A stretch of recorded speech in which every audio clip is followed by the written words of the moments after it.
Deus falou muitas coisas ali a respeito da edificação da igreja, muitas. Tanto é que o escritor de Hebreus praticamente construiu a sua carta em cima do tabernáculo. O escritor de Hebreus não usou o templo de Salomão, ele não usou o tabernáculo, santuário o templo de Ezequiel, ele usou o tabernáculo de Moisés, porque tinha um propósito para aquela época também.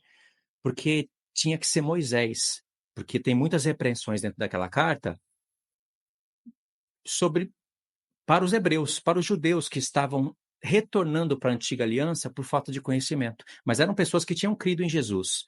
O miolo da carta, o estudo da carta fala isso, é uma repreensão para o povo, para mostrar que Jesus era o verdadeiro sumo sacerdote. Ele, em Hebreus 8, ele fala do verdadeiro santuário que foi edificado pelas mãos do Senhor e não pelas dos homens.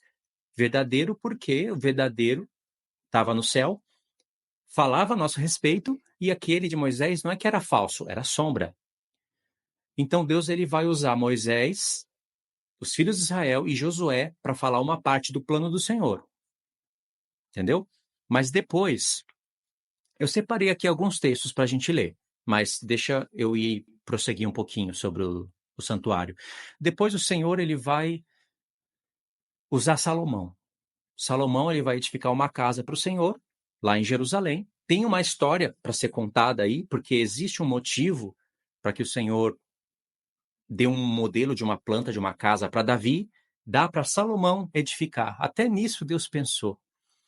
E aí temos o tabernáculo de Moisés, temos o templo de Salomão. E aí quando você compara um com o outro, você vai ver que Deus aumenta a revelação, aumenta a glória. Tanto é que o tabernáculo de Moisés, ele ele serve para falar da edificação aqui, agora, do nosso corpo. O templo de Salomão, ele também fala da edificação do nosso corpo, mas Deus usa muito mais para falar das coisas que vão acontecer no milênio. Eu esqueci até de pôr o tempo para rodar aqui, irmão. Porque essa introdução aqui era um pouquinho demorada. Eu vou tentar correr para passar a palavra para o irmão. O templo de Salomão, ele é usado muito mais para falar do milênio. E eu explico o porquê. Mas serve para falar da nossa edificação também, porque quando Pedro fala que nós somos pedras vivas, ele tirou do templo de Salomão. Porque, aliás, nós vamos ser a realidade do templo no milênio. Entendeu? Então aumenta a glória, aumenta a revelação, e aí você tem que comparar uma coisa com a outra. Depois, Deus vai usar a reedificação do templo. A história vai prosseguir de um templo para outro tempo, aonde o templo seria reconstruído. Tem uma história aí, uma história linda para meditar. E na reedificação, o Senhor aproveita para falar coisas a nosso respeito, não tanto do milênio, respeito do corpo humano. Entendeu? Deus faz esse plano. Então nós temos o tabernáculo de Moisés, o templo de Salomão, a reedificação do templo de Salomão, que foi por quatro homens, né? Já já eu cito o nome deles. E aí depois nós temos já foram 3 santuários, né? O tabernáculo, o templo de Salomão, a reedificação com Esdras e Neemias. Depois nós temos a própria igreja, porque aí vai vir o tempo da igreja ser edificada. E depois da igreja, depois que a igreja foi edificada, que o santuário de Deus estiver terminado, é necessário ter um templo nessa terra, literal. E pelo estudo das profecias e a comparação com Apocalipse, linha do tempo e todas aquelas coisas que vocês sabem, tem que ter lugar para o templo de Ezequiel, um templo literal. Tem reflexos paralelos com a, a edificação da igreja, tem paralelos tremendos com a Nova Jerusalém, mas não é um templo muito usado para falar da edificação. Tanto é que Paulo, o escritor de Hebreus, Pedro, eles não usaram nada do templo de Ezequiel. Não porque ele não vai existir, ou ele é a própria Nova Jerusalém, não é. Eles não usaram porque era um contexto diferente para a época. Esse templo é mais para a gente usar. Deu para entender? E depois nós temos a própria Nova Jerusalém. Então, se você colocar em lista, ficam 6 edificações. Dentre elas, uma é a igreja. Então, vamos contar. Primeiro, tabernáculo de Moisés. Segundo, templo de Salomão. Terceiro, a reedificação do templo. Quarto, a própria igreja, nosso tempo agora. Quinto, santuário, o templo de Ezequiel, sexto, a Nova Jerusalém. A Nova Jerusalém está em sexto lugar, mas ela foi o primeiro templo a ser edificado. E ela foi o templo que Deus edificou literalmente com as suas próprias mãos, pensando na sua esposa, pensando no homem. Deu para pegar isso daí? Agora, olha só essa parte aqui. É importante a gente recapitular a história do povo de Israel, porque quando você faz uma recapitulação da história, você está seguindo as instruções do Senhor. Você está deixando mais fresquinho na memória, a mente está preparando o caminho para acrescentar revelações, porque Deus faz a recapitulação da sua história, porque é importante o povo recapitular a história, né? Não perder as coisas que Deus fez no passado. Aliás, foi trabalho que Deus fez com os homens, né? Foi trabalho do Senhor, com o espírito dele no povo. E aí o Senhor prepara o caminho para acrescentar revelações, mas sempre primeiro tem uma recapitulação da história. Deixa eu ler aqui para vocês uns textos que eu separei, senão eu vou acabar perdendo eles. Está em Eclesiastes 1, do 9 ao 11.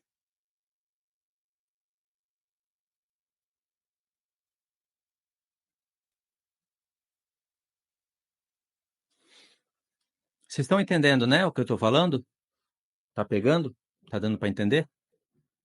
Diz assim, ó: o que foi é o que há de ser, e o que se fez, isso se tornará a fazer. Nada há, pois, novo debaixo do sol. Há alguma coisa que se possa dizer? Vê, isso é novo. Não. Já nos séculos que foram antes de nós. Aqui a versão está meio estranha, né? Mas está falando que já aconteceu. Já não há lembrança das coisas que precederam, e das coisas posteriores também não haverá memória entre as que hão de vir depois delas. O verso 11 é um pouquinho mais difícil de entender, mas o básico aqui é que o próprio Salomão, ele está falando que as coisas passadas, elas voltam a acontecer. Não tem nada novo debaixo do sol. Só que a gente sabe que tem novos céus e nova terra, né? Não vai ter novos céus e nova terra? Então isso é novo. Deus fala que vai fazer tudo novo. Em Apocalipse ele fala, eis que faço tudo novo. Acontece que você tem que somar isso que Salomão falou. Aliás, é Salomão que edificou o templo, né? Ele é um homem inteligentíssimo, sábio, cheio do Espírito do Senhor. Ele falou algo também semelhante no capítulo 3, verso 14. Diz assim: sei que tudo quanto Deus faz durará eternamente. Nada se lhe pode acrescentar e nada tirar. E isto faz Deus para que os homens temam diante dele. O que é, já foi, e o que há de ser também já foi. Deus fará renovar-se o que se passou. Tudo isso daqui tem a ver com o templo, com o santuário, com novos céus e nova terra. Lembra em Gênesis, quando está escrito, no princípio criou Deus os céus e a terra? Irmãos, se vocês desbloquearem uma revelação que tem ali, vocês vão entender que aquela frase nos remete diretamente para o novo céus e nova terra. Sabia? Novo céus e nova terra de Apocalipse é o que há de ser, né? Está no futuro. Só que o que há de ser já foi, porque no princípio Deus criou céus e terra e ele criou tudo novo. Compreendeu mais ou menos como não é contradição de Salomão? Ele está falando com muita profundidade, é o Espírito de Cristo falando isso.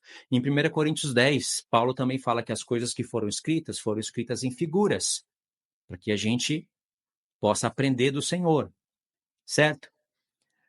Então, vamos fazer algumas comparações. Deus ele vai fazer um tabernáculo na terra. Aliás, a própria terra é um tabernáculo. Quando você lê o livro de Enoque, você vai ver que no livro de Enoque, Deus revela para Enoque que a terra ela tem 3 portas no norte, 3 portas no sul, 3 portas no ocidente, 3 portas no oriente. É o modelo da Nova Jerusalém. Deus não está falando para Enoque da Nova Jerusalém, ele está falando de portões do céu. Olha só, a própria terra é um tabernáculo. E na terra Deus pediu um tabernáculo. E aí Moisés fez junto com os filhos de Israel. Só que é um tabernáculo móvel. E esse tabernáculo ele era guiado pela nuvem. A nuvem representava a glória de Deus, e aonde a nuvem ia, os filhos de Israel tinham que seguir. Quando chega lá na frente, Deus, ele vai pedir o templo de Salomão, né? Ele vai dar a planta para Davi. Aí o templo, ele é edificado numa cidade que Deus escolhe. Ele escolhe e voltará a escolher, que é Jerusalém. Agora o templo não é mais móvel. E a beleza dele aumenta muito, grandissimamente. E tem outras coisas aqui. Por exemplo, no templo de Salomão tem uma só arca, porque representa o trono do Senhor, mas tem 10 menorá, 10 mesas dos pães da proposição. Deus aumentou aumentou o tamanho, aumentou a glória, aumentou a revelação e aumentou algumas coisas dentro do templo. O templo de Salomão, ele já começa a ficar um pouco mais parecido com a realidade, porque o Santo dos Santos, ele é quadrado. Ele tem 20 côvados de altura, de largura, de comprimento. Então, ele é quadrado, igual a Nova Jerusalém, só que é 20 côvados, de madeira revestida de ouro. Está falando do corpo humano. Mas agora já está mais parecido com a Nova Jerusalém, não é? Porque tem algo quadriangular pela primeira vez. E no tempo de Salomão, aconteceu algo que nunca tinha acontecido antes. A Jerusalém passa a ser rainha de toda a terra. Deus falou no livro da lei que queria que o povo de Israel fosse um modelo para todas as nações. Deixa eu ver o tempo aqui de novo, irmão, para não perder o tempo. 10 minutos aqui já. Deus falou no livro da lei que queria que o povo de Israel fosse um modelo para todas as nações, tanto na comida, como na bebida, como nas leis, na vestimenta. E todas as nações da terra iriam olhar para Israel e iria falar: nenhum povo da terra tem um Deus tão próximo e tão sábio como esse Deus, tão achegado ao seu povo. Isso que eu estou falando está escrito no livro da lei. Isso só vai se cumprir plenamente no milênio, mas Deus deixou uma grande mensagem, uma grande parábola no tempo de Salomão, porque Jerusalém de fato dominou sobre todas as nações da terra. Olha, Jerusalém ela foi chamada de cidade fiel, cidade santa, rainha, coroa de todas as terras e perfeição de formosura. Depois eu leio os textos aqui, se sobrar tempo. Todos esses nomes ela levou, porque realmente ela foi cidade fiel, santa, exemplo para todas as nações. Todas as nações, cada um saía do seu lugar e iria lá em Jerusalém. Eles iam lá em Jerusalém ouvir a sabedoria do rei Salomão, que era a sabedoria de Cristo. E eles ficavam admirados. Tanto é que Tiro e Sidom, que fazem, eles remontam à Grande Babilônia, Tiro e Sidom ficavam morrendo de inveja. E quando Jerusalém caiu, Tiro e Sidom se alegrou.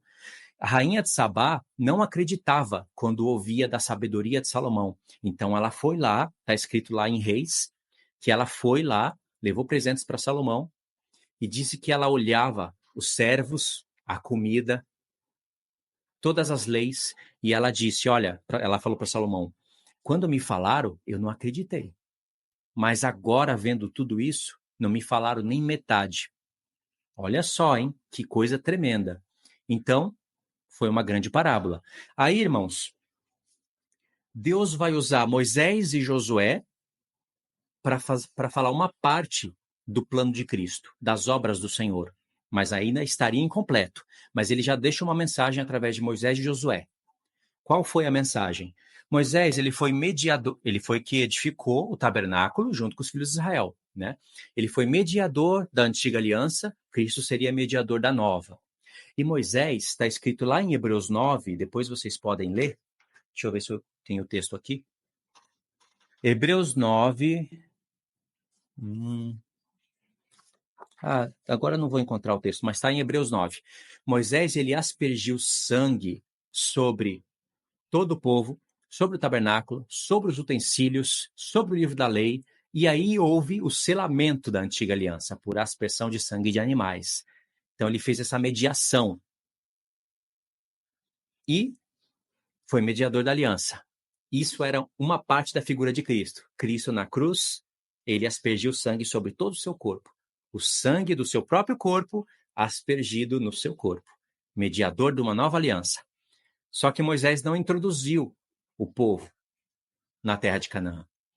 Deus pegou. Moisés, na verdade, né, pegou o nome de Oséias e mudou para Yehoshua, que era o próprio nome do Filho de Deus, para criar essa figura. Então, Moisés, inspirado por Deus, mudou o nome de Josué, de Oséias, aliás, até o nome daquele profeta, né? Para Josué, e introduziu Josué agora lutando junto com as 12 tribos, derrubou muitas nações, conquistou a terra que Deus escolheu, Canaã, lutou sim contra a carne, contra sangue, colocou o povo na terra, repartiu a terra para as tribos e quase que Jerusalém passou a reinar sobre todos. Quase. Deus não quis fazer isso ainda, porque Deus queria que sobrasse ali algumas nações para pôr os filhos de Israel à prova. Porque Deus tinha um propósito de fazer isso lá na frente. Então, Moisés e Josué, os dois juntos, formam uma figura do que Cristo faria lá na cruz. Aspergia sangue sobre o seu corpo, e agora Cristo, o nosso verdadeiro Yehoshua, lutando com as 12 tribos de Israel espirituais, luta para derrubar as nações para nos introduzir na terra. Tá vendo como tem uma figura aí? Mas ainda está incompleto. Lá na frente, através de Davi e Salomão, Deus vai criar uma outra figura. Davi, ele foi um homem que Deus falou: achei Davi, homem segundo o meu coração, que fará toda a minha vontade. Davi é da tribo de Judá, só que ele vai fazer algumas coisas pertencentes a sacerdócio de Levi.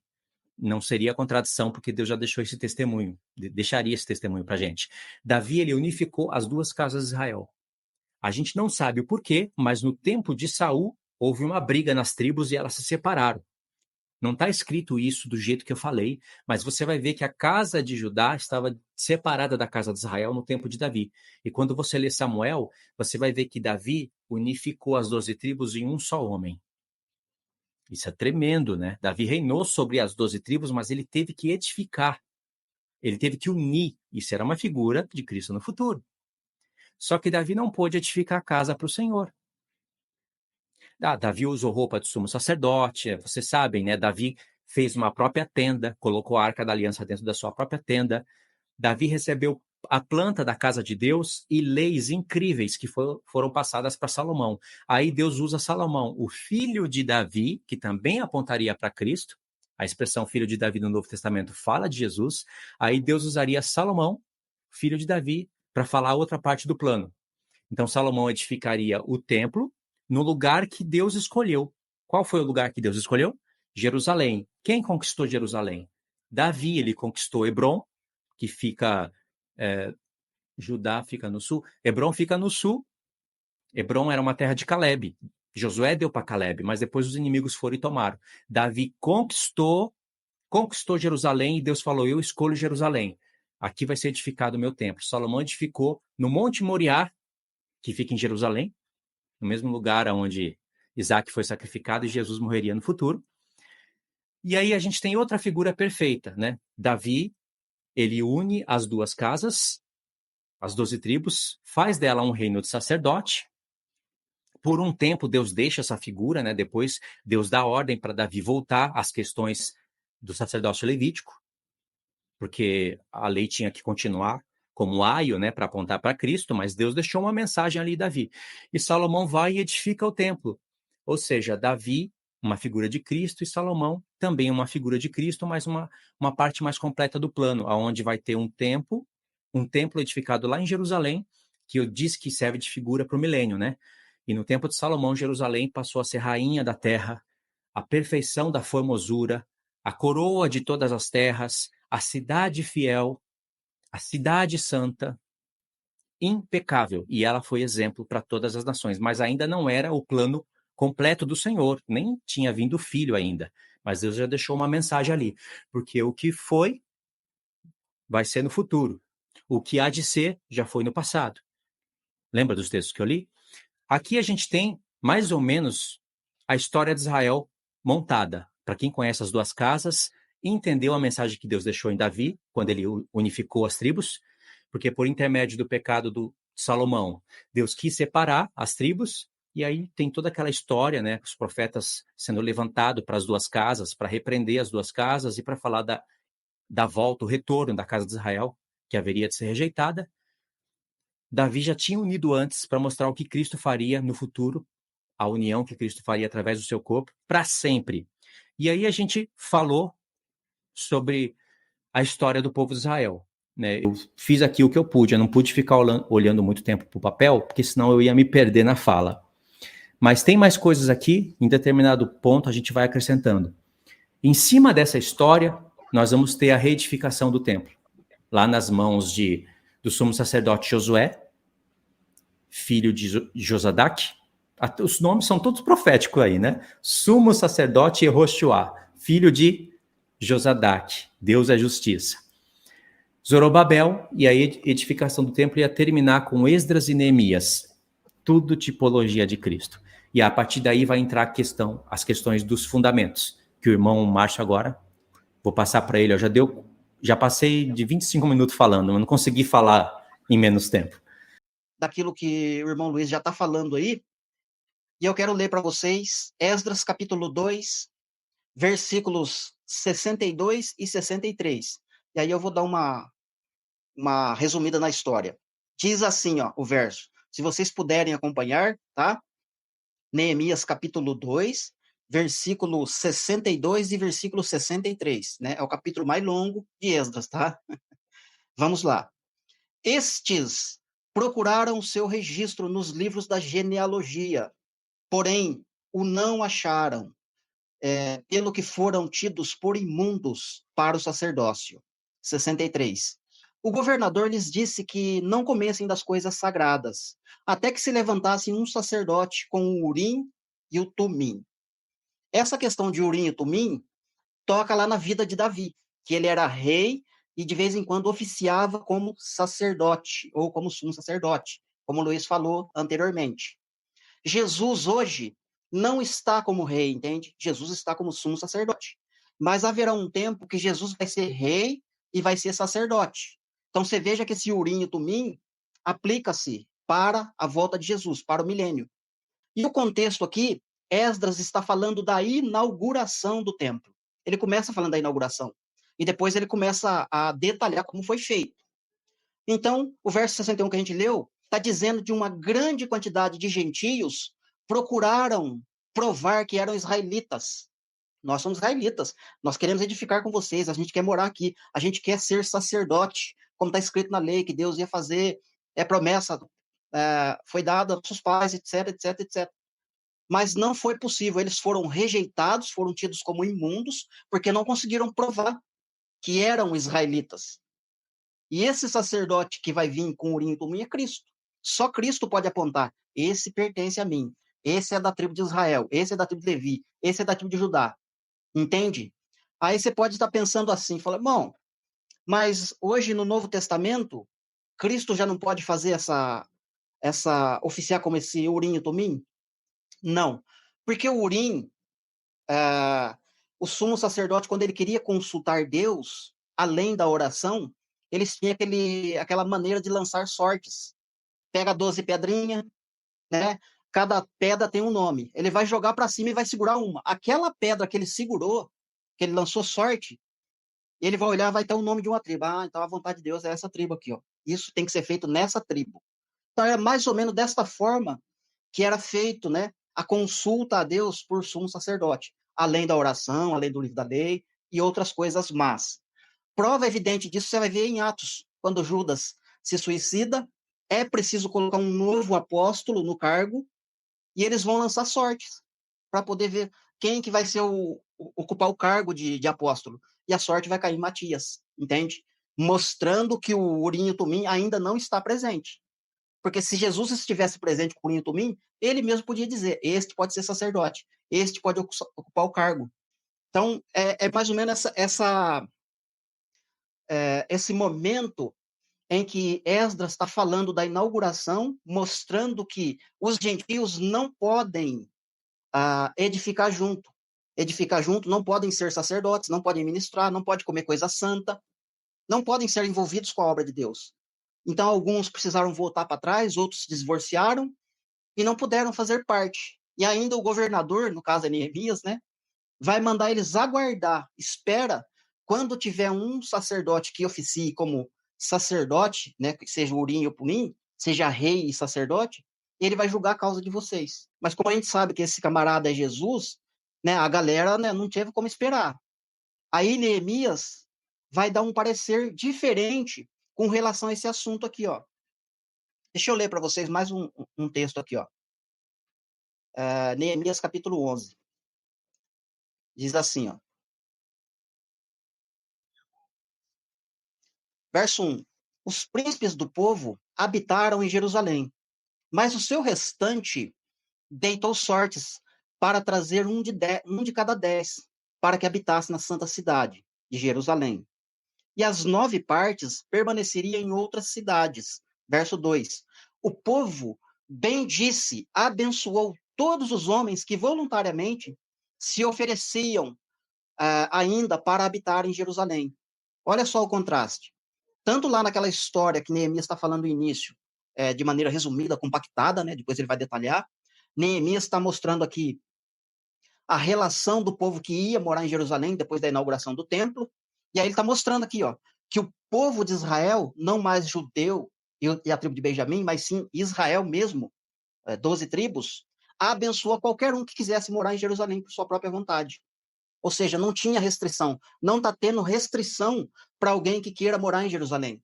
Mas no período literal, quando Esdras está relatando lá na inauguração, a mesma que Neemias está falando, houve rejeição.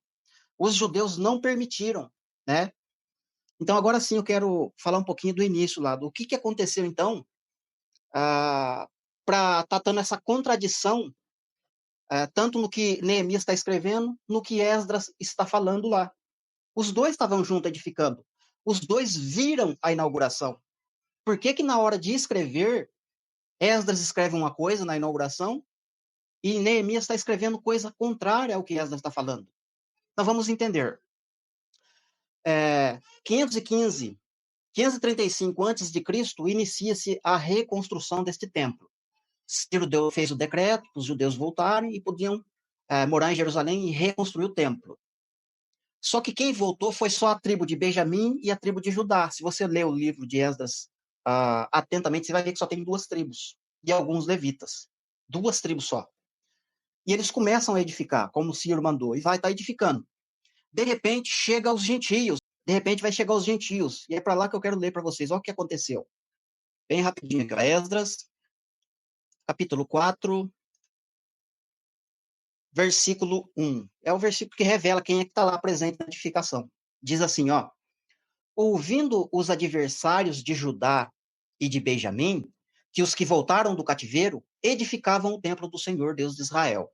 Verso 2. Chegaram-se a Zorobabel, os cabeças de famílias, e lhes disseram, deixa-nos edificar convosco, porque como vós, buscaremos ao vosso Deus, como também já lhe sacrificamos desde os dias de Esaradom, rei da Síria, que nos fez subir para aqui. Verso 3. Porém, Zorobabel, Jesua e os outros cabeças de famílias lhes responderam, nada tendes conosco nessa edificação da casa do nosso Deus. Nós mesmos sozinhos a edificaremos ao Senhor, o Deus de Israel, como Ciro nos mandou, rei da Pérsia. Então veja só que interessante.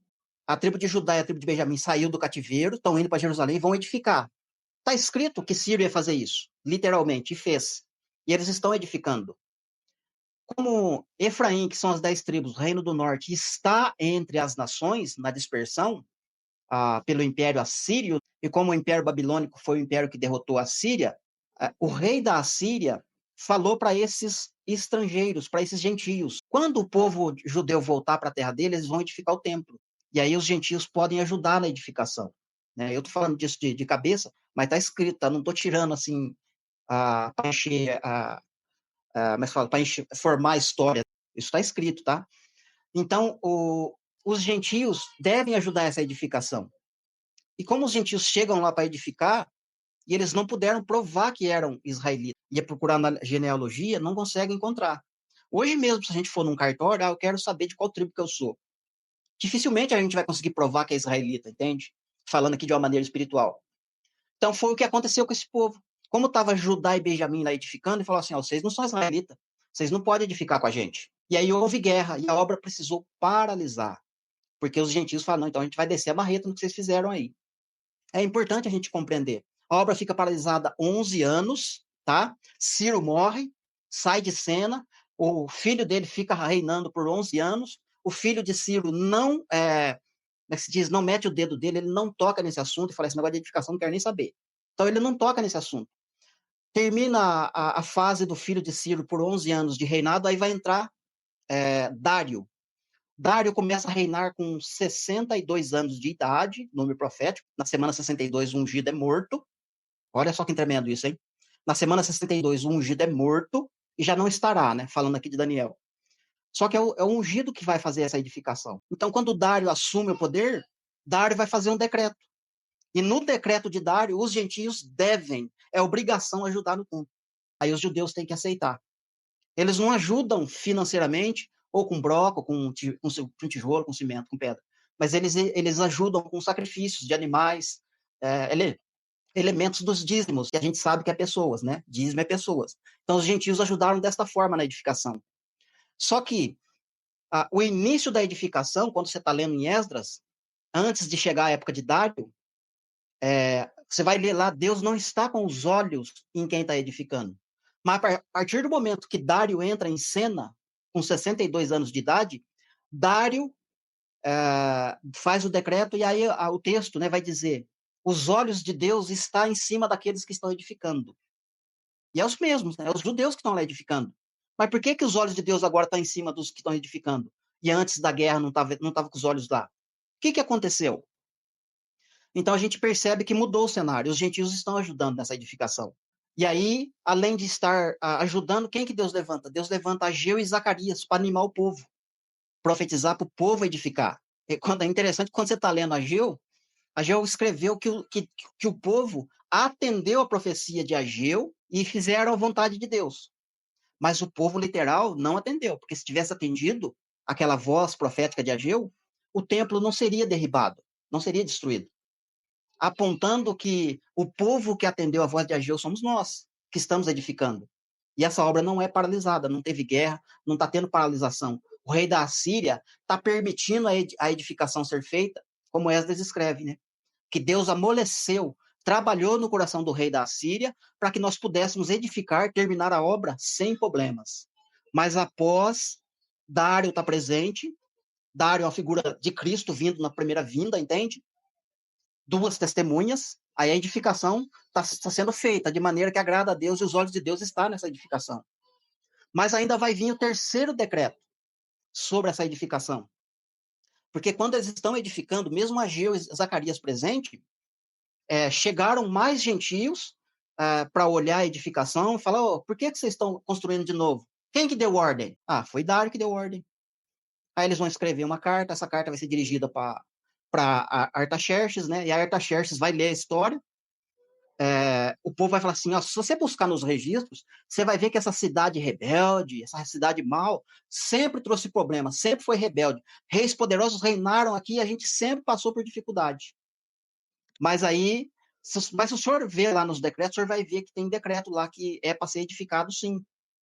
Aí Dário vai buscar nos registros, encontra a informação, ele manda essa informação para Artaxerxes, aí Artaxerxes vai fazer um decreto. Aí vai entrar na época que Esdras, né, tá lá na Babilônia.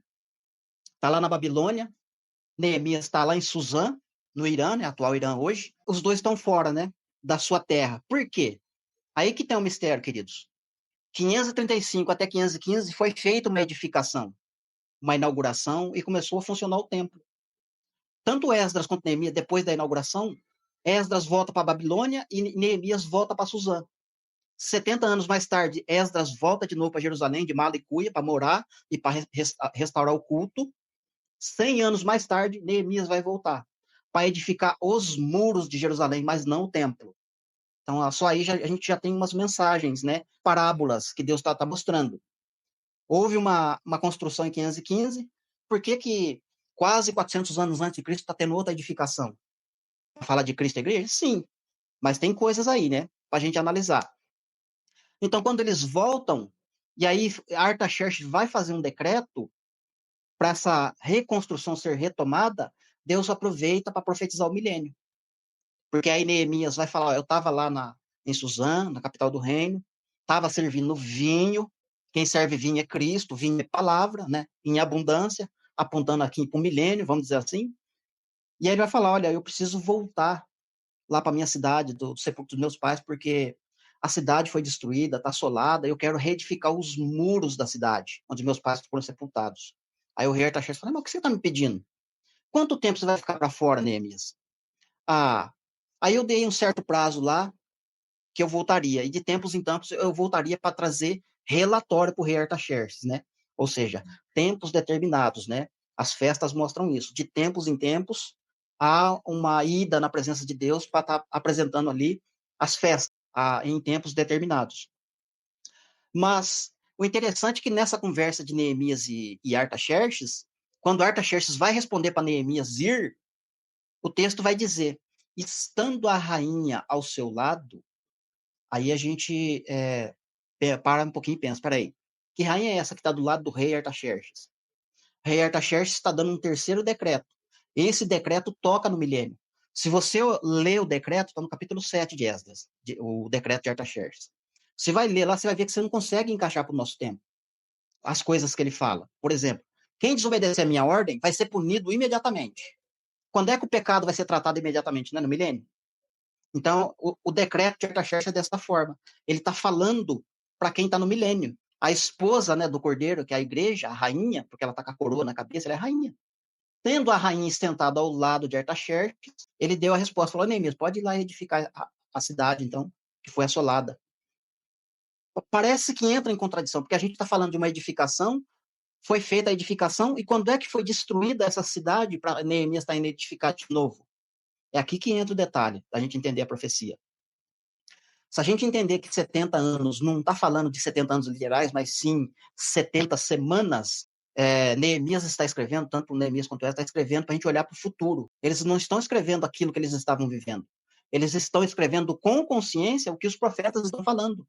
Ainda que o povo está dizendo uma coisa, está tentando fazer uma coisa, que está contrariando o que Deus falou já por muito tempo, por meio dos outros profetas. Então eles vão escrever em harmonia, em concordância com o que os outros profetas falaram. Ainda mais Ageu Zacarias falando ali ao vivo e online junto. Então parece que entra uma contradição, mas na verdade, se a gente fazer uma tipologia de que Neemias é figura de Cristo no milênio com a igreja, se a igreja está com Cristo no milênio, a cidade de Jerusalém passou por grande tribulação. Ela precisa ser reconstruída, ela precisa ser reedificada. E é o que os profetas estão falando. Uma reedificação literal na cidade. É como se Jesus estivesse pedindo permissão para o Pai. Pai, eu preciso ir até Jerusalém, né? Restaurar os portões, os muros, a cidade está assolada. Muita coisa aconteceu, é uma vergonha para a descendência carnal, né? Para Israel, 12 tribos lá, né? Da carne. A gente precisa acabar com essa vergonha, já que é a cidade santa, é a cidade do grande rei, é a cidade que, né? Ele está falando que vai morar lá no meio dos moradores, dos habitantes de Jerusalém. Precisa dar um jeito nisso, né? Então a gente consegue construir um pensamento, uma ideia do que eles estão falando. Mas vou voltar um pouquinho lá no contexto da edificação e vou passar para o Luiz novamente. Quando a gente está olhando para que o que eles estão falando, eu até deixei de ler aqui. Eu vou ler agora. Ó. Eu vou entrar aqui no capítulo 8 de Neemias, tá, Luiz? Aí você entra para falar das festas, que vai dar certo aí aquilo que a gente tinha se programado, né, para falar. Neemias capítulo 8, né, do 15 até o 17. Neemias capítulo 8, versículo 15 até o 17 eu vou ler. Depois eu vou pontuar algumas coisas aqui, aí o Luiz vai entrar com um assunto maravilhoso aí. Diz assim o versículo 15: que publicassem e que fizessem passar pregão por todas as suas cidades em Jerusalém, dizendo: saiam para o monte e tragam ramos de oliveiras, ramo de jambuzeiro, ramo de murta, ramo de palmeiras e ramo de árvores frondosas, para fazer cabanas, como está escrito na lei. Verso 16. Saiu, pois, o povo e trouxe ramos, e fizeram para si cabanas, como um seu terraço nos seus palácios, no átrio da casa de Deus, na praça do Portão das Águas e na praça principal, na praça de Efraim. Verso 17, que é o mais revelador, diz assim: toda aquela congregação que tinham voltado do cativeiro, fizeram cabanas, e nelas habitou.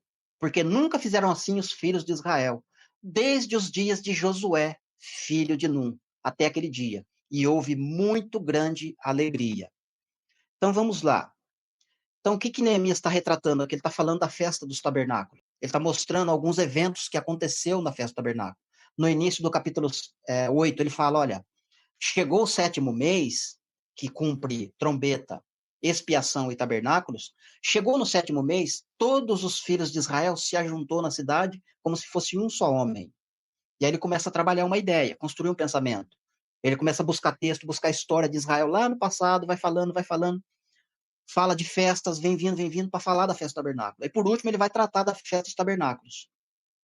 Ele explica, melhor dizendo, ele chama Esdras lê o livro da lei para o povo. Interessante o ponto ali que ele lê o livro da lei, abre o livro da lei, explica a lei para o povo entende, se humilha, se arrepende, acontece uma santificação no meio do povo, e aí alguns dos cabeças vão procurar Esdras e Neemias, vamos estudar a festa dos tabernáculos, vamos estudar a lei, pode ser que a gente se esqueceu de alguma coisa. Aí eles vão estudar de novo o livro da lei e encontram escrito que Deus pediu para que os filhos de Israel habitassem em cabanas na festa dos tabernáculos. Aí entra no verso 15 que a gente leu. Aí Neemias fez passar pregão, tocou trombeta, avisou, falou, galera, o negócio é o seguinte, sobe para o monte, tragam madeira de oliveira, madeira de palmeira, madeira de murta, todo tipo de madeira de árvore frondosa, e façam cabanas e habitem nela. E a gente sabe que essas expressões falam da festa dos tabernáculos que é milênio, né? Mas está acontecendo uma edificação, tanto literal, na época deles, hoje, na nossa época literal, está acontecendo uma edificação, mas o detalhe é que nós não chegou no 7º mês, como começa o capítulo, né? Esse que é o detalhe, chegou, é no 7º mês que vai acontecer isso. No 7º mês, precisa subir no monte. Qual monte? No Monte Sião. Lá tem madeira, vai ter oliveira, que somos nós. Lá vai ter videira, que somos nós. Jambuzeiro, nós, que é oliveira brava, nós. Palmeira, também toca em nós, entende? Nós estaremos no Monte Sião para fazer cabanas.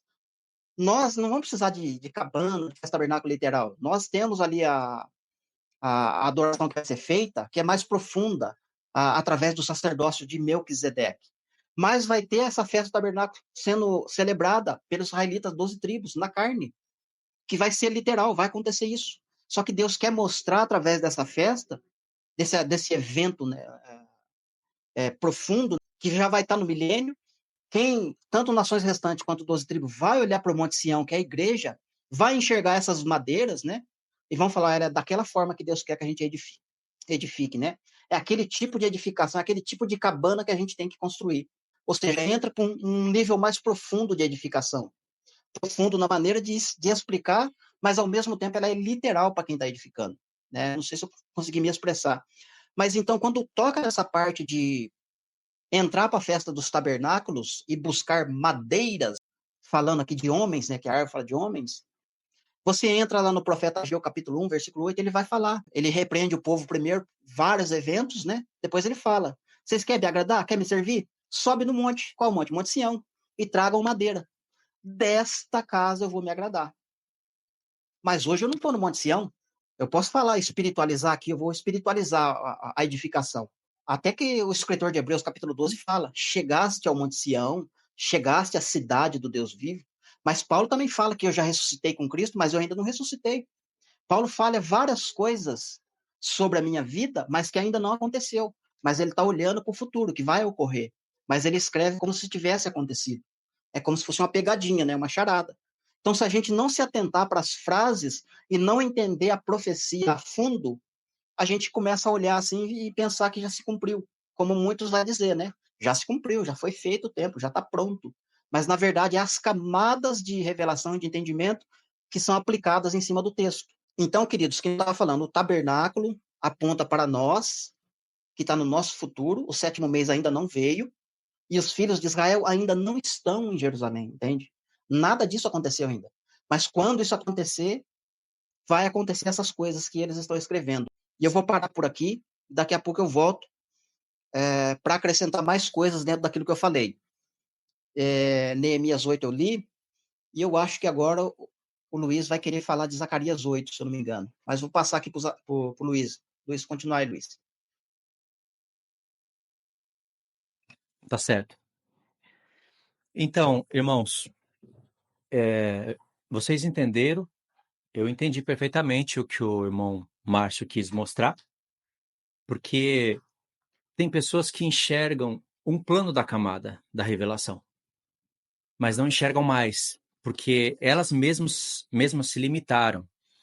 Antes eu não enxergava certas coisas que eu enxergo hoje, mas eu passei a enxergar mais porque a gente não se limita, a gente quer prosseguir. O mistério das duas casas espirituais se unindo está bem resolvido, a gente explica muito bem, mas hoje a gente enxerga o mistério das 12 tribos literais no milênio.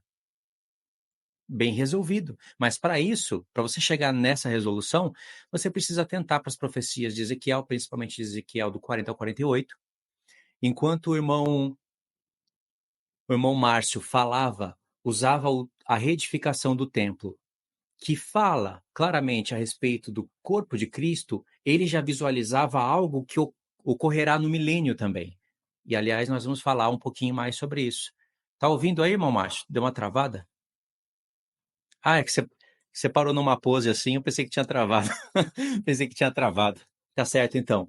Então, o que ele está falando, hoje, para mim, é claro, claro como a luz do meio-dia, como água da rocha. Mas há 6 meses atrás, iria aparentar contradição. Aí ele teria que me explicar perfeitamente para ampliar os horizontes, sabe? Para eu poder ver além daquilo que eu via. Então, não é contradição. A gente vai prosseguindo em conhecer. Eu separei aqui alguns textos, dentre eles o próprio texto de Neemias, que eu vou tentar dar uma recapitulada de leve, senão não vou conseguir falar. Mas olha que interessante. Irmão, tem um texto, você vai encontrar aí para mim, por favor, que está em Oséias 12. Deus fala que vai fazer o povo habitar em cabanas ainda. Enquanto eu falo aqui, você procura para mim o texto em Oséias 12, aí um certo ponto aí eu vou pedir para você ler para a gente. Olha só, vamos ler rapidinho, bem rápido, Efésios 2, para a gente recapitular a ideia. Essa mensagem ela é muito profunda. Com certeza, nas próximas vezes a gente vai falar ela com mais propriedade. Mas olha só que coisa linda isso. Eu já até falei em alguns vídeos no canal, antigo, talvez vocês não tenham pegado isso daqui, porque está em vídeos antigos e são vídeos grandes. Olha que coisa linda. Em Efésios 2 é que Paulo vai falar da restauração da casa de Israel, né? Em Efésios 2 ele vai nos levar para Oséias 6, para Oséias 1, vai falar ambos os povos várias vezes, judeus e gentios. E se você ler só Efésios e não busca as referências, você não vai entender muito bem o que Paulo está falando a respeito dos gentios. Você não vai entender a origem dessa unificação de judeus e gentios por intermédio da cruz de Cristo. Mas se você vai buscar os textos que Paulo fala, aí você vai entender perfeitamente. Olha Efésios 2, a partir do 16. Presta atenção na leitura. E reconciliar-se ambos em um só corpo com Deus. Ambos, ele se referiu a judeus e gentios, que pelos profetas nós sabemos que são as duas casas de Israel. Por intermédio da cruz, destruindo por ela a inimizade, porque existia inimizade entre os samaritanos e os judeus. João não fala dessa inimizade. Os samaritanos é a casa de Israel. Porque tem 2 tipos de gentios na palavra. Tem os gentios provenientes da casa de Israel, que são os samaritanos, e tem nós, os gentios. Tem isso daí. Verso 17. E vindo, Jesus vindo, evangelizou paz a vós outros que estáveis longe, e paz também aos que estavam perto. Quem são os que estavam longe? Os gentios. Aqueles que lá no próprio livro de Zacarias, Deus fala. Em Zacarias 6, em Zacarias 10, em Isaías, os que estão longe iriam vir e edificar o templo. Se cumpre hoje. Na edificação espiritual do corpo de Cristo. Mas tem uma camada profética reveladora para dentro do milênio. Verso 18.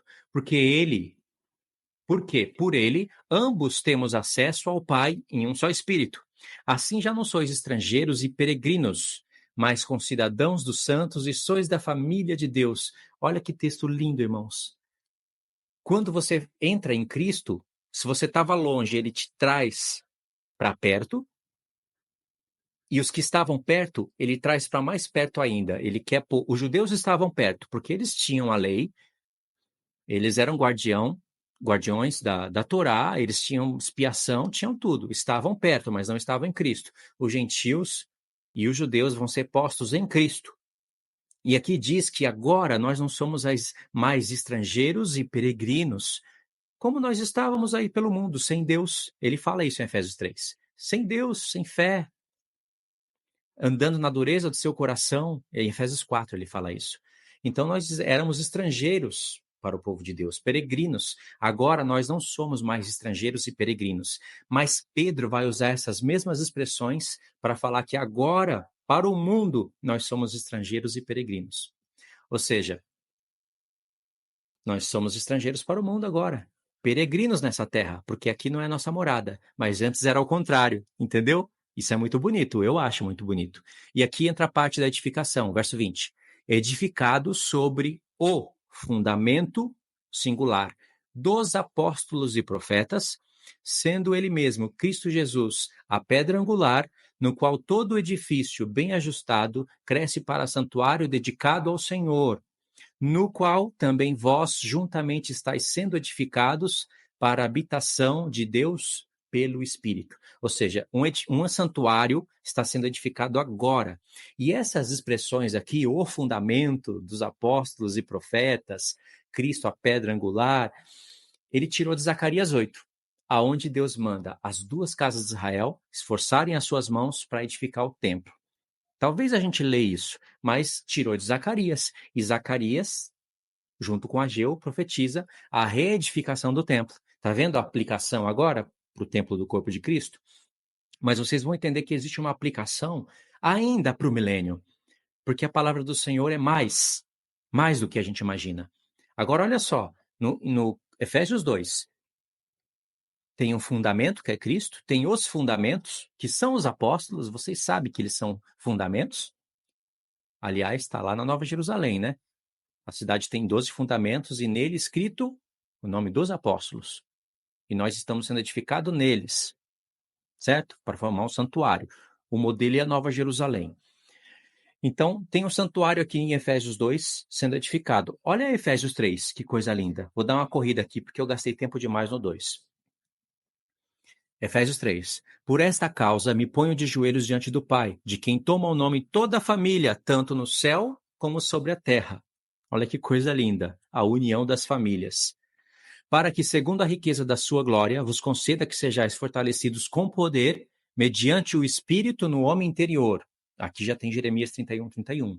A nova aliança que o Espírito Santo está fazendo.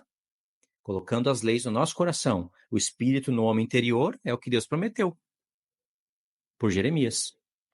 E assim habite Cristo no vosso coração, pela fé, estando vós arraigados e alicerçados em amor. Tá vendo? Alicerces em amor, a fim de... Porque Paulo ora, se coloca de joelhos, pela causa, para quê? Aqui está escrito, a fim de poderes compreender com todos os santos, conta aí, ó, qual é a largura, o comprimento e a altura, e a profundidade, e conhecer o amor de Cristo que excede todo o entendimento, para que sejais tomados de toda a plenitude de Deus. Isso é lindo, né? Ele está falando de uma cidade, falou de dimensões que nos lembra Jerusalém, aliás, ele foi até lá, e as dimensões da cidade, você sabe que Deus usou números, né? 12.000, 12.000, 12.000. Os apóstolos são 12, as portas, as tribos são 12, o muro tem 144 côvados. Como que a igreja não é Israel? E o verso 21, olha que coisa linda. A ele...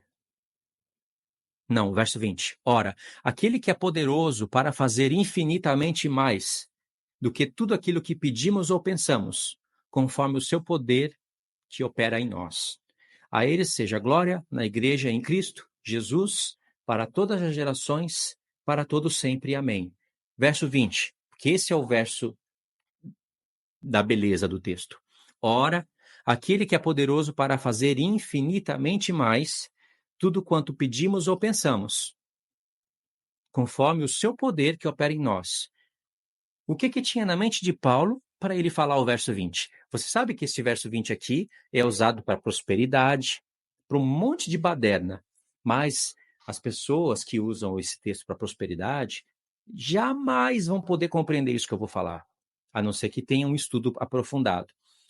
O apóstolo Paulo aqui está falando de um templo, de reedificação, ele usou textos de Zacarias, então a gente sabe que tem tudo a ver com o profeta Daniel.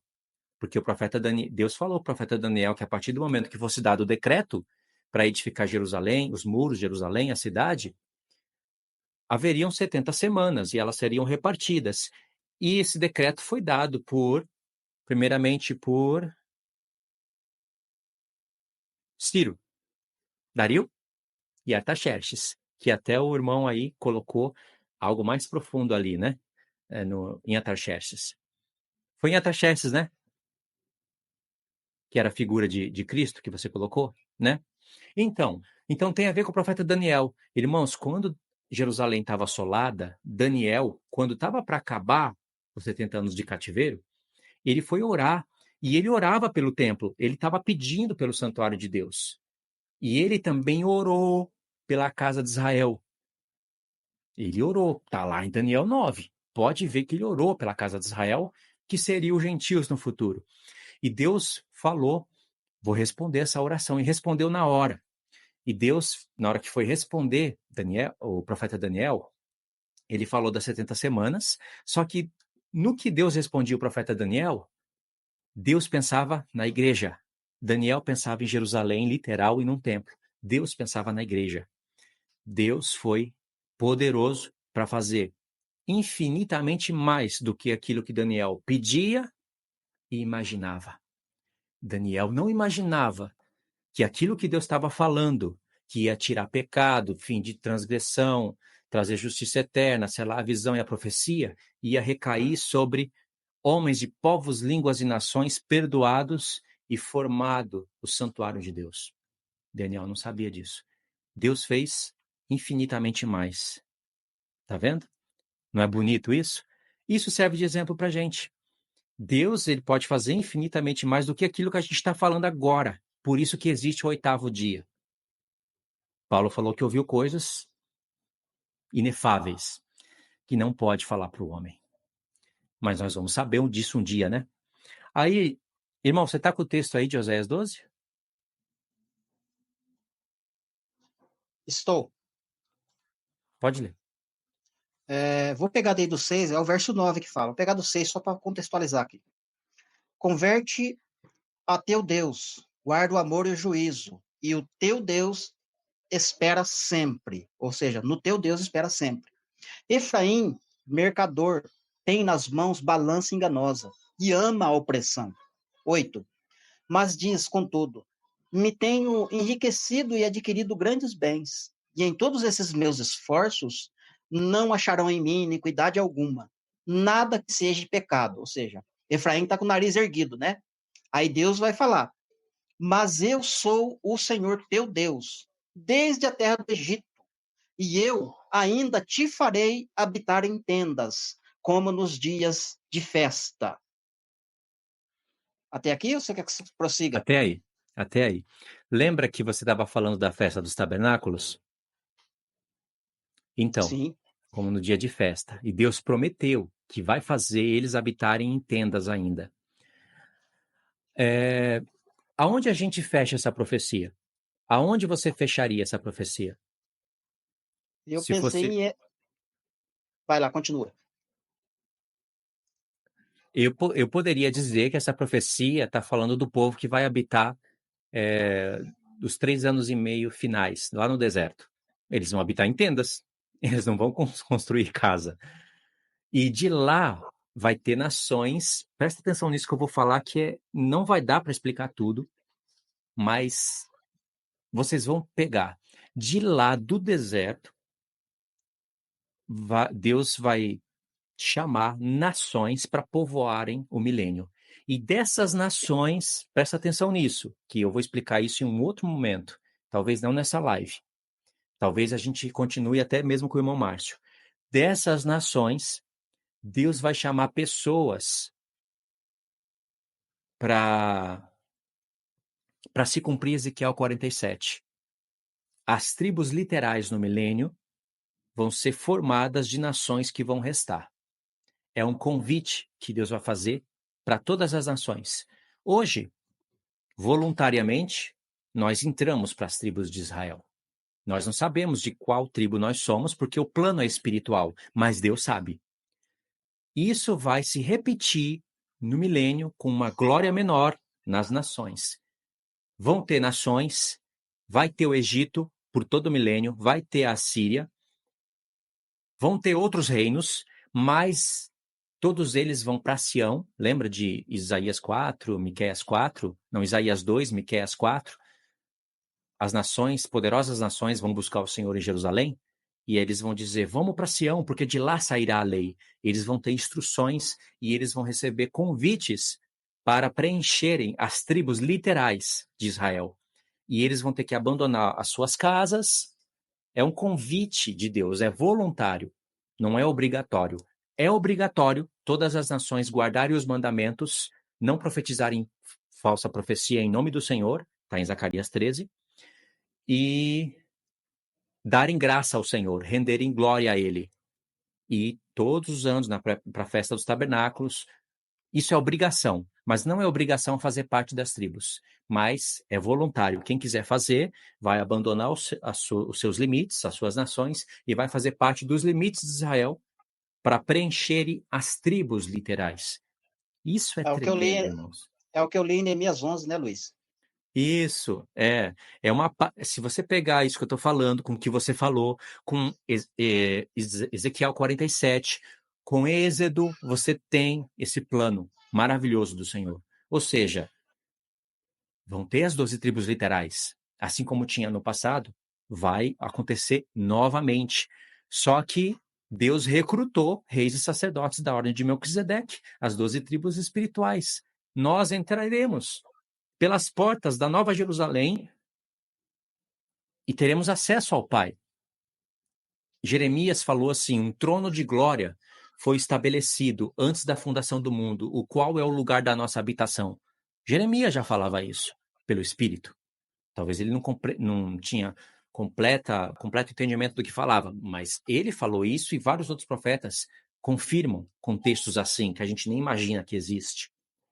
Vocês compreenderam isso? Então, esse texto de Oséias 12 começa a se cumprir como uma parábola, né, como um aviso de Deus. Muitas nações vão estar habitando em tendas no deserto, mas vai ter uma grande festa dos tabernáculos no milênio. Vai ter tendas literais, vão ter sacrifícios, vai ser uma comemorização maravilhosa. E agora vai entrar uma parte da revelação muito linda, mas aí vai ser necessário fazer o seguinte.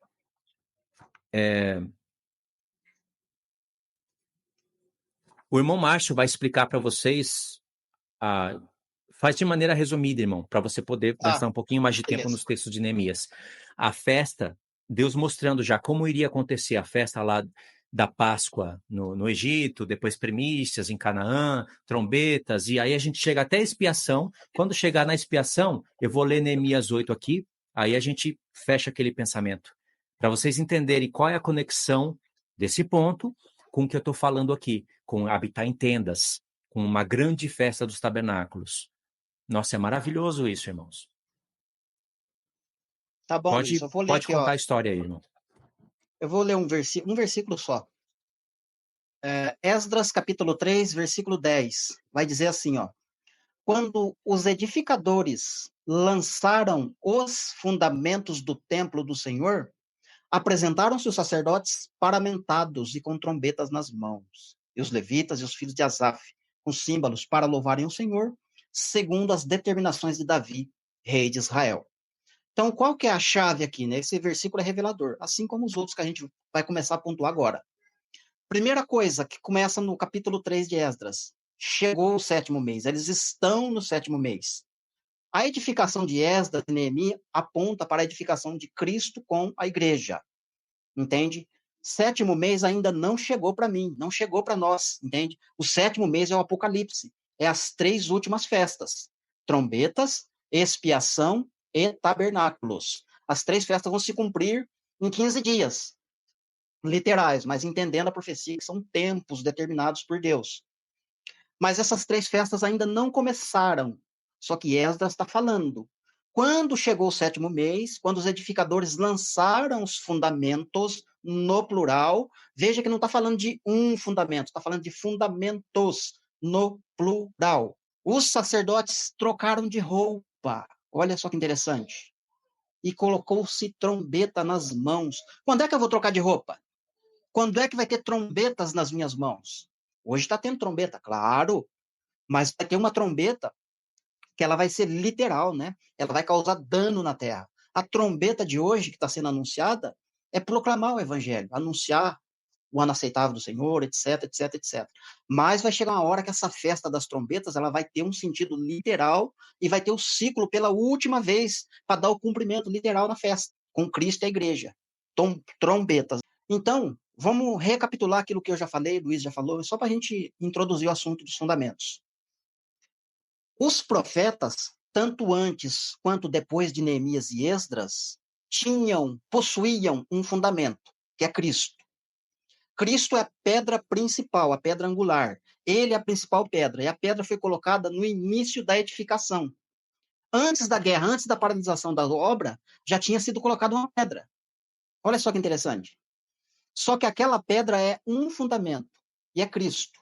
Então, Cristo se torna fundamento dos profetas primeiro, depois, Cristo se torna fundamento dos profetas e dos apóstolos, Efésios 2, Luiz leu. Em terceiro plano, Cristo se torna fundamento dos profetas, dos apóstolos e fundamento de nós. Ou seja, qual o objetivo desse fundamento? Edificar a igreja.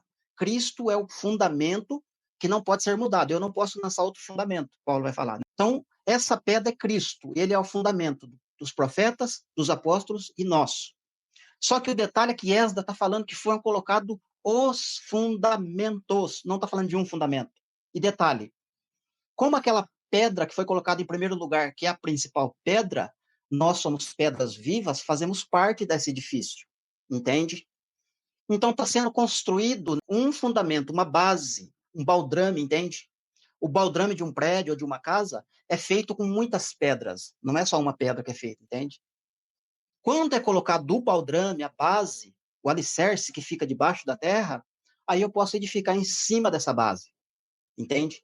Agora, quando é que foi postos os fundamentos, que Esdras está falando? No 7º mês. Quando é que foi o 7º mês para Esdras e Neemias? Quando Deus levantou 2 testemunhas, Ageu e Zacarias.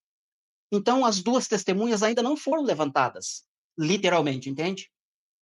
Quando Deus levantar 2 testemunhas e começar o ministério profético delas, vai ser nessa época que os fundamentos que Esdras escreveu vai se cumprir. Os fundamentos vão ser postos. Aí o pessoal vai trocar de roupa e vai ter trombetas nas mãos. O Apocalipse, tá certo? Aí vai ser colocado os fundamentos. E os fundamentos, todos eles juntos, a gente pode olhar para a estátua de Nabucodonosor, bem lá no pé dela, onde o ferro está misturado com barro, e a gente vai olhar para o monte, né? Vou chamar de Monte Sião, porque fala um monte, mas não sei qual é. Vai sair uma montanha, que é uma montanha que na verdade é uma pedra. Essa pedra vai vir e vai bater no pé da estátua, vai derrubar a estátua. Vai cair o sistema do mundo, né? Vai derrubar a Babilônia. Então, esses fundamentos no plural é Cristo com a igreja derrubando o sistema, destronando os reis. Por isso que Esdras está dando uma ênfase. Quando chegou o 7º mês, quando foi lançado os fundamentos, foi trocado de roupa. Os profetas não trocaram de roupa ainda. Os apóstolos ainda não trocaram de roupa. Nós não trocamos de roupa ainda. Mas vai chegar uma hora que a gente vai trocar de roupa. Vamos ter trombeta nas mãos e nós vamos se tornar fundamentos, como Cristo é fundamento hoje. Olha que tremendo isso. Então, diante dessa palavra, diante dessa introdução sobre fundamentos, a gente tem que levar em consideração as festas, porque as festas é que vai mostrar o que é o fundamento, o que são os fundamentos, por que Deus está trabalhando dessa forma. Vamos lá. Então, o que o Luiz está tentando passar, assim, na verdade, acho que até me esqueci, mas eu retomo. Quando Deus levanta 2 testemunhas, Ageu e Zacarias, para profetizar e animar o povo para edificar, e o povo que Ageu e Zacarias profetizou não foi animado. Eles terminaram o templo, sim, fizeram o que tinha que ser feito, Mas na parte espiritual não agradou a Deus, entende? Não agradou a Deus e não foi aquilo. Não atenderam a voz dos profetas. Nós estamos atendendo a voz dos profetas. A gente não está anulando o fundamento que é Cristo. Hoje a igreja, inclusive a igreja é coluna, baluarte, e a coluna fica em cima do baldrame, ela não fica debaixo. A coluna é colocada em cima do baldrame. Eu não coloco uma coluna debaixo da terra, debaixo do baldrame. Eu faço a fundação fica debaixo da terra. É o que Deus tem feito, né? Através dos santos. Todos os santos estão debaixo da terra. E Deus quer que todos eles ressuscitem, né? Quando Cristo voltar, juntos para se tornarem os fundamentos. E aí, para mim finalizar aqui essa parte. Hoje, Cristo é o nosso fundamento, ele foi fundamento dos apóstolos e foi fundamento dos profetas, certo? Deus está fazendo essa edificação. Edificou os profetas, edificou os apóstolos, está edificando nós, para que todos nós juntos, profetas, apóstolos e gentios e judeus, todos juntos, nos tornemos fundamentos para as nações, né? As pessoas têm uma ideia errada sobre a volta de Jesus, né? Quem espiritualiza tudo, principalmente. Quando Cristo voltar, finaliza, se cumpre toda a profecia. Mentira, errado. Quando Cristo voltar, aí que vai começar. Porque quando a igreja estiver no Monte Sião, Jerusalém restaurada, e as nações irem para lá para ensinar a palavra, qual livro você acha que Deus vai usar para falar de edificação? Qual profeta que Deus vai usar? Ele vai usar a palavra dele, porque a palavra vai permanecer para sempre. Vai passar céu, vai passar terra, mas a palavra vai continuar. E é exatamente essa mesma palavra que a gente está falando aqui hoje, certamente lá no milênio, lá no Monte Sião, a gente vai estar falando para as nações e ensinando desta forma. Amém? Inclusive, irmão, lá em. Você leu Neemias, né, capítulo 8, mas não destacou os pontos proféticos, né? Ainda não. Não fechou a conta ainda. Mas você É, acabou de falar aí, né? Você acabou de falar sim, o sim, resultado final de Neemias 8. Fala das sim. festas e aí a gente chega em Neemias 8. Muito bem. Então vamos, para a gente pontuar as festas, né? A gente vai dar uma passeada lá no Gênesis, né? Deixa eu arrumar minha câmera, porque eu quase derrubei ela. Lá no Gênesis, vou dar uma corridinha aqui. Então, o Êxodo mostra Israel recebendo Páscoa, Asmo e Primícia. Três festas. A gente vai construir agora uma linha do tempo no Antigo Testamento e depois a gente vai fazer uma linha do tempo no Novo Testamento e a gente vai encontrar a festa dos tabernáculos, que ela está escondida no Antigo Testamento, né, lá no livro de Josué. Você não vai encontrar a festa dos tabernáculos no livro de Josué, mas Neemias vai falar da festa dos tabernáculos que Josué participou. Ok. Então você tem três festas se cumprindo ali no Êxodo. Aí vai para o Monte Sinai, se cumpre Pentecoste, quarta festa.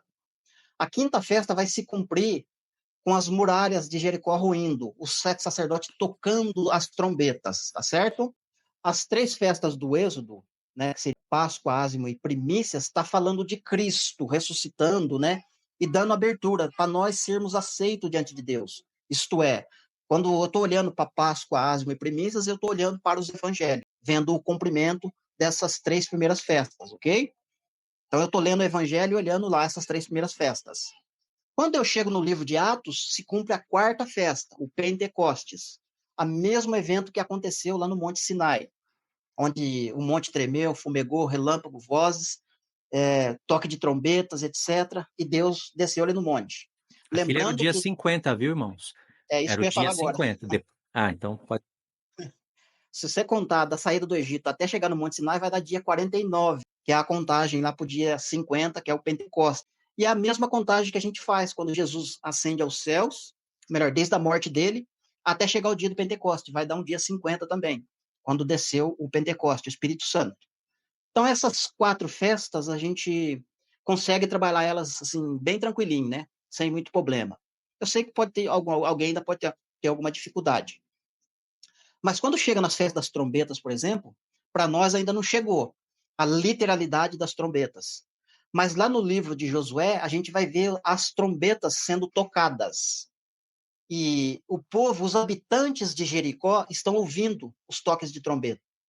Raabe, a prostituta, ouviu os toques de trombeta. E aí a pessoa pode falar assim, né, no caso aqui para os pré-tribulacionistas, né? Bom, Raabe é a igreja, né? A igreja vai ser arrebatada antes do toque de trombeta, antes do Apocalipse. Só que Raabe ouviu os toques de trombeta. e não foi arrebatada. Os 2 espias que estão dentro da casa de Raabe, escondidos, são 2 testemunhas, tá? As 2 testemunhas vão sair de dentro da casa da Raabe, porque eles negociaram com ela, fizeram uma aliança, né, um acordo. Se você cumprir sua parte, a minha família vai ser salva, etc. Vou resumir aqui para não. Então eles fizeram um acordo. Então quando os 2 espias saem de dentro da casa de Raabe, descem pela muralha, pendurado numa corda vermelha, e vão ao encontro de Josué, esse momento a gente está olhando para Cristo vindo, entende? Acontecendo ali o encontro das 2 testemunhas com Jesus, o arrebatamento e a festa da expiação ao mesmo tempo acontecendo, oculto lá no livro de Josué. Mas para nós não fica oculto. Depois do toque de trombeta tem que ter expiação de pecado. Então ali eu consigo visualizar a festa da expiação acontecendo. Aí as muralhas caem, a casa de Raabe fica de pé, mas a gente não vê a festa dos tabernáculos sendo estabelecida. Josué não escreveu sobre a festa dos tabernáculos, ou coisas relacionadas à festa dos tabernáculos, para a gente ter uma linha do tempo, falar, opa, é aqui o milênio, né? Aqui está acontecendo a festa dos tabernáculos. E quando você vai lá no livro de Neemias, você consegue encontrar a festa dos tabernáculos. E Neemias vai citar, né? Vai falar, olha, a festa dos tabernáculos foi acontecer, a primeira foi comemorada lá no tempo de Josué. Eu vou ler aqui para ficar mais claro. Neemias 8:17, será que é isso, Luiz? Eu não lembro o texto aqui. Você pega o verso 14, 15 e 17. Eu vou pegar os primeiros textos aqui, eu vou contextualizar o que você vai falar. Ó, Neemias 8, irmãos, diz assim: em chegando o 7º mês, e estando os filhos... Lê isso daqui não no contexto histórico. Imagina coisas proféticas aqui. E chegando o 7º mês, e estando os filhos de Israel nas suas cidades, todo o povo se ajuntou como um só homem. São as expressões que Paulo usa para falar da igreja, né? Na praça, diante das portas das águas, e disseram a Esdras, o escriba, que trouxesse o livro da lei de Moisés, que o Senhor tinha prescrito a Israel. Imagine que as nações estão aqui e de Sião sairá a lei, que Neemias é uma figura de Cristo. Imagina isso. Esdras, o sacerdote, trouxe a lei perante a congregação, tanto de homens como de mulheres, e todos os que eram capazes de entender o que ouviam. Era o primeiro dia do 7º mês. Eu sei que aqui é festa de trombetas, mas Deus está preparando algo profético. Trombetas, então, nos levaria para o início da semana. Tem toques de trombetas, testemunhas e tudo mais. A gente sabe disso. E no livro da lei, e lê o livro da lei diante da praça, que está fronteira à porta das águas, desde a alva até o meio-dia, perante os homens e mulheres, os que podiam entender. E todo o povo tinha ouvidos atentos ao livro da lei. Deu para entender? Aí, ó, verso 4. Esdras, o escriba, estava num púlpito de madeira, que fizeram para aquele fim. Estava em pé junto a ele. Isso, à sua 12 homens. direita... Oi? 12 homens. Pode ler. Sim, eu não vou ler o nome de todos não, senão vai ficar muito comprido. Mas 12 homens.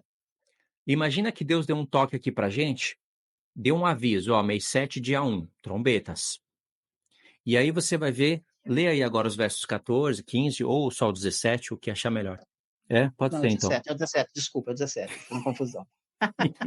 Perdão. Quero pedir perdão para os irmãos que estão acompanhando aí, estão comentando, falando meu nome, eu não estou respondendo. Eu estou ouvindo, alguns comentários eu leio, o celular está um pouquinho longe de mim, não estou tendo muito acesso ao chat. Peço desculpas e mil perdões, mas eu estou vendo que vocês estão interagindo, falando meu nome, fazendo perguntas, ainda que eu não estou conseguindo responder.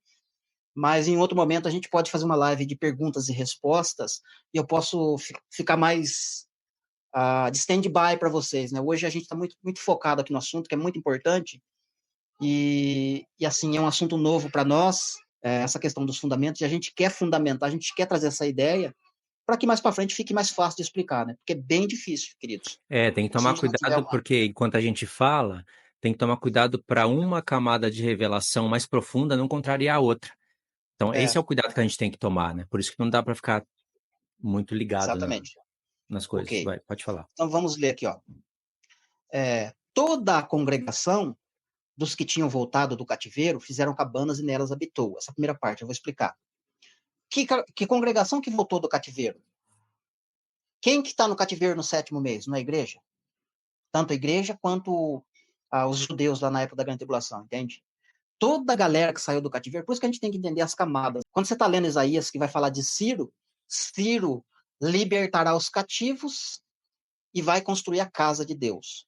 Mas Ciro libertou alguns cativos, não libertou todo mundo. E Ciro mesmo, ele próprio não edificou nada. Ele só deu ordem para fazer, mas ele não fez. Ele não colocou a mão na massa. Então, a Ciro é a tipologia de Cristo. Cristo vai tirar a igreja do cativeiro. Então, por isso que é importante, né? Esdras, Neemias, você lê com esse pensamento, que é Cristo.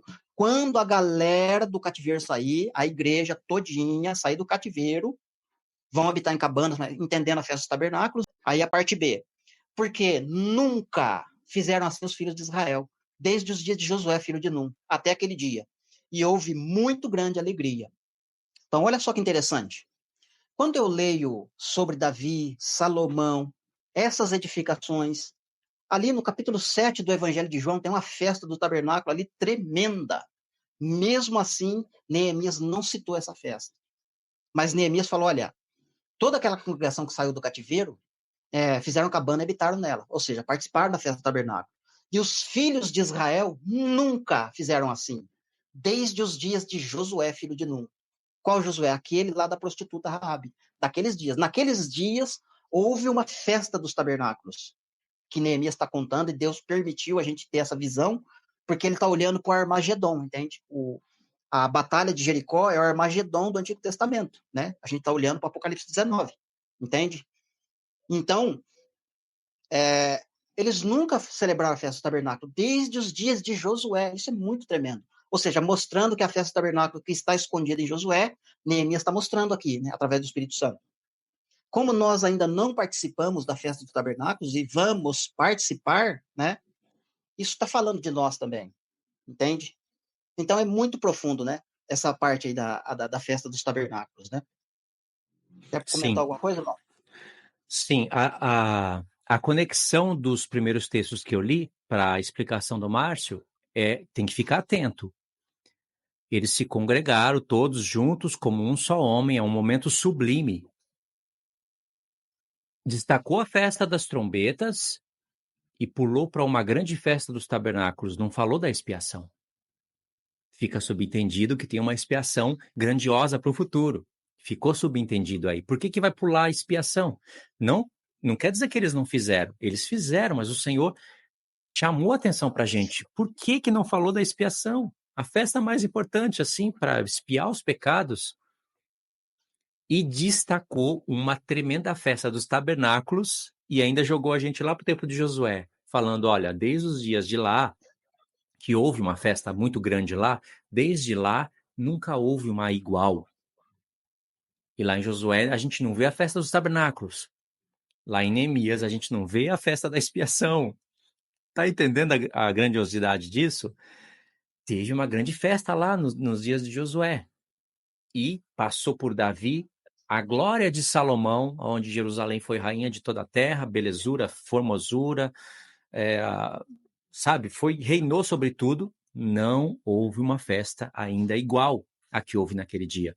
É como se nós estivéssemos, depois do mês 7, dia 1, tocado trombeta, passado pela última semana, nós estivéssemos diante de Jesus, o verdadeiro Neemias, e ele abrisse o livro da lei e fosse feita, realizada nesse tempo, uma grande festa como nunca houve antes. E o dia da expiação é o que nos levanta para essa festa. Pegou a conexão? Deu para entender? Maravilha, né? Ou ainda ficou faltando um pedaço? Porque às vezes tem que voltar para acrescentar. Ficou perfeito. Para mim ficou perfeito, né? Ficou bem. Era isso daí, irmãos. A gente conseguiu entender isso hoje. Hoje ou foi hoje ou foi ontem? Hoje, Hoje, conversando. Não foi à toa que em Neemias ocultou a festa da expiação, levou para Josué e ocultou a festa dos tabernáculos. Não foi à toa. Foi para a gente somar isso. E o templo estava reedificado, inaugurado, edificado, ou seja, o templo literal, sim, lá, mas a plenitude dos acontecimentos é no milênio. E aí se cumpre o que Deus falou pelo profeta Oséias: ainda eu vos farei habitar em tendas. aí começa a fechar o pensamento, né? Aí as coisas começam a entrar em conexão. Os fundamentos da terra, os apóstolos ressuscitaram. Os profetas ressuscitaram. E agora nós vamos ser fundamento para todas as nações, sendo Cristo a principal pedra angular. Não contrariou a mensagem das duas casas, não contrariou que nós estamos agora sendo edificados sobre o fundamento, mas é uma camada de revelação a mais profunda, visando o milênio também. Entendeu? É, tremendo, né, Luiz? Ô, Luiz, vou ler um texto aqui em Zacarias, ó, pra gente fortalecer a ideia, ó. Diz assim, ó, 9 e 10, né? Capítulo 8, 9 e 10. Assim diz o Senhor dos Exércitos: sejam fortes as vossas mãos. Todos vocês que nestes dias ouvis estas palavras da boca dos profetas. O próprio Zacarias, que é uma das duas testemunhas, está remetendo a mensagem de edificação para os profetas anteriores a ele. Vocês que ouviram da boca dos profetas, como Zacarias, o próprio Zacarias está falando, né? Já tem muita gente atrás de mim falando. Eu só estou repassando para frente a mensagem, mas eu faço parte das duas testemunhas. Só aqui já tem uma revelação, né? A saber, nos dias em que foram colocados os fundamentos da casa do Senhor dos Exércitos, para que o templo fosse edificado. Então tem que ser colocado os fundamentos, engloba profeta, apóstolos e nós, junto com Cristo, fundamentos. Aí tem que edificar o templo. Mas qual o templo? Aí a gente entra lá para o contexto do templo de Ezequiel, porque agora a igreja não precisa mais ser edificada, não tem mais nada a ser edificado para a igreja. E eu não posso espiritualizar, eu tenho que me submeter ao que está escrito. Se ele está falando que vai ser edificado um templo depois que os fundamentos, no plural, foi colocado, só pode ser o templo de Ezequiel. Eu não posso levar para outro lado. Levar para a igreja que vai ser edificada de novo. Não, tá que é um flatback, é um. Como é que chama, Luiz, os nomes que eles usam? Slap, como é que é? Amaleps? Não tem jeito, não dá certo. E ao verso 10, o que vai dizer? Porque antes daqueles dias não havia salário para os homens, e nem os animais rendiam ganho. Não havia paz nem para quem entrava, nem para quem saía, por causa do inimigo. Porque eu incitei todos os homens, cada um contra o seu próximo. Verso 10, só vou dar uma frisadinha aqui. Porque antes daqueles dias, quais dias? Antes dos fundamentos serem colocados, antes de trocar de roupa, antes de tocar trombeta, não tinha salário. Que salário que Zacarias está falando? É o mesmo salário que a G1 está falando. Que o salário é como se fosse um saquetel furado. Então, tanto esse texto aqui quanto lá em Ageu não está falando de dinheiro. O salário, na verdade, que eles estão trabalhando aqui é a ressurreição, entende? É trocar de roupa. É a recompensa, é o galardão, trocar de roupa, entende? Ressurreição. Por isso que Paulo fala: o salário do pecado é a morte, mas o dom gratuito de Deus é vida eterna. O que é vida eterna? É Cristo. E o que é Cristo? É a ressurreição da igreja. Então, eles não estão falando. Então, antes daqueles dias, antes dos fundamentos serem colocados, não tinha salário para o povo. Ou seja, como é que fala? O cavalo verde atuava sempre ali, né? Porque o salário do pecado é morte. E quem trabalha no cavalo, quem é a morte é o cavalo verde, né? Entrou aqui num outro assunto, mas tá dentro, né? Tá dentro da edificação. Amém? Eu já vi os irmãos arqueando toda a sobrancelha assim, ó. Cavalo? O que tem a ver os cavalos? Ainda verde? Tá escrito que é amarelo. É assim mesmo, né? Mas é isso daí. Deu para pegar então, irmãos? Assim, Deus está ensinando a gente a ler a palavra como se nós já estivéssemos no milênio. Quando Deus estruturou toda a sua palavra, quando ele construiu a sua palavra pelo ministério dos profetas, ele já deixou profundo, porque ele não pensava só nos apóstolos lendo a palavra. Ele pensava não só em nós lendo as palavras quase 2000 anos depois dos apóstolos, ele pensava nas nações estudando a palavra. As nações vão estudar a palavra e a gente pode se adiantar.